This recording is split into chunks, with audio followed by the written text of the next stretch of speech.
इस कैदी को 5 दिन बाद रिहा किया जाना था, लेकिन उसने फैसला किया कि वो भागेगा। उसने वॉशरूम के पानी से बालों को नया स्टाइल दिया और फिर चुपके से चुराई गई वार्डन की यूनिफॉर्म पहन ली।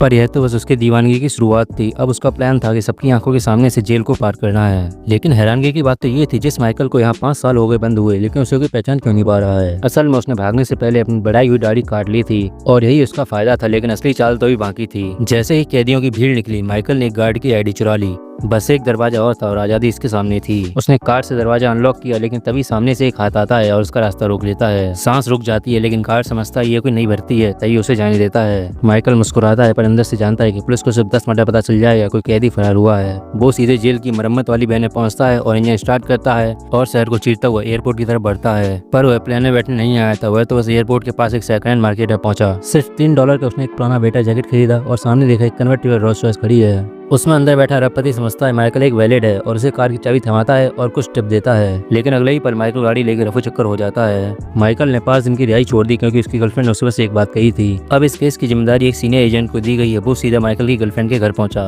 वहाँ सब कुछ खाली था। एजेंट कुछ समझ नहीं पा रहा था क्योंकि कोई 5 दिन में छूटने वाला हो और वो अपनी पूरी जिंदगी दाव पे लगा दे। अब माइकल को 4 साल की सजा और झेलनी पड़ेगी। तभी एक ऐसा ट्विस्ट आया जिसने सब कुछ बदल दिया। एजेंट माइकल को पकड़ने वाला ही था, तभी माइकल एजेंट की जैकेट पर जाती है। वह देखता है जानी पहचानी एक पतली धातु की तार। वो मुस्कुरा असल में एजेंट को कुछ घंटे पहले डच चोरों की गैंग से भिड़ना पड़ा था। उन्होंने बैंक के लॉकर को तोड़कर जाते जाते बैंक का पासवर्ड ही बदल दिया था। पुलिस के एक्सपर्ट ने पासकोड को रीसेट किया, लेकिन जैसे ही दरवाजा खुला अंदर धमाका हुआ और सारे सबूत मिट गए। तभी माइकल ने जो देखा उसने सबके होश उड़ा दिए। यह जो तार थी वो असल में कनाडाई डॉलर की सिक्योरिटी लाइन थी। एक ऐसा नोट जो अभी तक ऑफिशियली रिलीज भी नहीं हुआ है। एजेंट भौचक्का रह गया। माइकल सिर्फ एक क्रिमिनल नहीं था, वो एक ऐसा खिलाड़ी था जो हर मूव आगे से सोच के चलता था। मगर तभी उसे अरेस्ट कर लिया। अगले पार्ट के लिए लाइक और कमेंट करें।